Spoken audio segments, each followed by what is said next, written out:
Om Swastiastu. Perkenalkan, nama saya Iko Mangismanapan Pradiva, nomor absen 9. Kali ini saya akan mempresentasikan tentang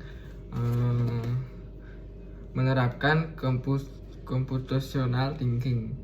Berpikir komputasi merupakan pendekatan dalam mencari solusi untuk memecahkan masalah menggunakan ide dan konsep tertentu seperti pemikiran logis, sistematis, dan abraktasi. Untuk mengembangkan computational thinking berikut hal-hal yang perlu dijalankan ketika menghadapi masalah. 1. Spesifikasi masalah. 2. Pemikiran sistematis. 3. Implementasi solusi dan evaluasi. B. Pilar computational thinking.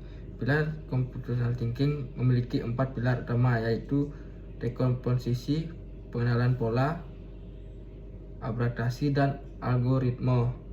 1. Dekomposisi merupakan pilar pertama dalam computational thinking. Berarti adalah proses memecahkan masalah yang besar atau kompleks menjadi beberapa subbagian masalah yang lebih kecil atau sederhana. Tujuan dari pemecahan masalah menjadi submasalah adalah untuk mempermudah penyelesaian masalah tersebut. Adapun langkah-langkah komposisi sebagai berikut. 1. Analisis adalah suatu kegiatan menganalisis suatu masalah kompleks dan rumit agar bisa dipecahkan menjadi beberapa masalah yang lebih sederhana. 2. Parallelization adalah proses pengelompokan submasalah yang memiliki penyelesaian sehingga dapat mempersingkat waktu. 3. Sintesis adalah menggabungkan kembali masalah yang dipecah menjadi utuh. 2. Pengenalan pola. Pengenalan pola dapat diartikan sebagai cara menyelesaikan masalah atau submasalah dengan pola yang sama. Saat penyelesaian submasalah, Anda dapat menemukan karakteristik yang mungkin sama yang memungkinkan Anda menggunakan solusi yang sama untuk setiap masalah. Langkah-langkah. A. Identifikasi hal umum dalam masalah. B. Identifikasi perbedaan di antara elemen-elemen dalam masalah. C. Identifikasi elemen dalam masing-masing masalah. D. Mendeskripsikan pola yang sudah teridentifikasi. E. Membuat prediksi berdasarkan pola yang teridentifikasi. Ketiga, abstraksi. Abstraksi merupakan metode untuk menganalisasikan proses abstraksi, biasanya dengan cara induktif untuk mengidentifikasi serta memperoleh sebuah perilaku atau pola. Abstraksi juga bisa mengidentifikasikan prinsip umum untuk menghasilkan pola, tren, dan keteraturan. Tujuan melakukan abstraksi yaitu untuk mengetahui informasi penting yang menyingkirkan informasi yang tidak penting, sehingga seseorang bisa menggunakan informasi penting tersebut untuk menyelesaikan persoalan untuk permasalahan. Dengan kata lain, seperti yang melakukan abstraksi berarti mampu memilih informasi penting dengan cepat.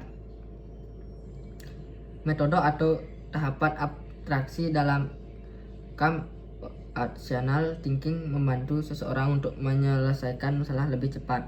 Tentu cara ini juga bisa digunakan untuk menyelesaikan persoalan sehari-hari, baik persoalan mudah hingga pasangan kompleks. Contoh sederhana dalam melakukan proses abstraksi yaitu ketika kita berada di sebuah ruangan yang di dalamnya terdapat banyak benda-benda dan metode atau tahapan abstraksi dalam computational thinking membantu seseorang untuk menyelesaikan masalah lebih cepat. Tentu cara ini juga bisa digunakan untuk menyelesaikan persoalan sehari-hari, baik persoalan mudah hingga pasangan kompleks.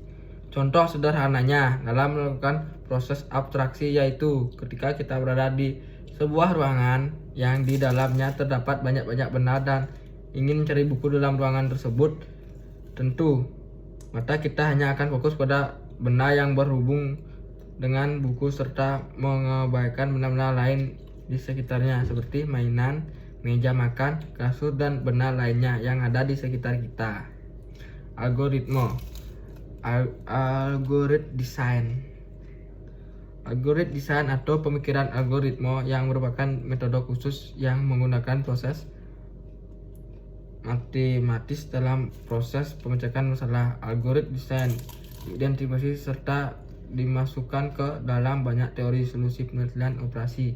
Layaknya pemrograman dinamis, desain algoritmik dirancang dengan pola perancangan algoritma, misalnya pola template, pola dekorator, serta penggunaan struktur data. Lebih mudahnya, pemikiran algoritma merupakan metode untuk memecahkan masalah dengan membuat langkah-langkah yang runtut dan tepat. Melalui langkah-langkah ini telah bisa terselesaikan dengan baik dan mudah.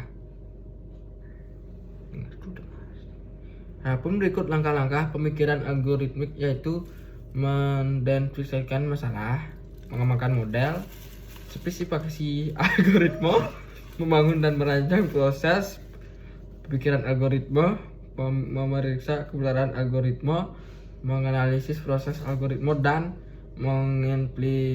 mengimplementasikan proses pemikiran algoritma. Melalui pemikiran algoritma memungkinkan seseorang untuk membuat solusi yang tepat, otomatis. Semakin seiring berlatih menyusun sebuah bentuk pemikiran algoritma, maka seseorang akan terbiasa untuk menyelesaikan permasalahan secara bertahap hingga menemukan jalan keluarnya. Kesimpulan, computational thinking penting dimiliki oleh setiap orang dan harus dilatih sejak dini agar bisa menghadapi dan menyelesaikan permasalahan dalam kehidupan sehari-hari. Berpikir computational thinking juga menjadi salah satu keahlian yang dibutuhkan dalam dunia industri modern saat ini. Cara berpikir seperti ini membentuk seseorang memiliki kemampuan berpikir yang kritis, logis, dan struktur, serta meningkatkan kemampuan problem solving dengan menerapkan computational thinking dalam kegiatan pendidikan, mampu memberdayakan orang, meningkatkan kualitas pendidikan Indonesia, dan menyiapkan generasi yang berkompetensi. Sekian presentasi dari saya. Sekian, terima kasih. Om Santi Santi Santi Om.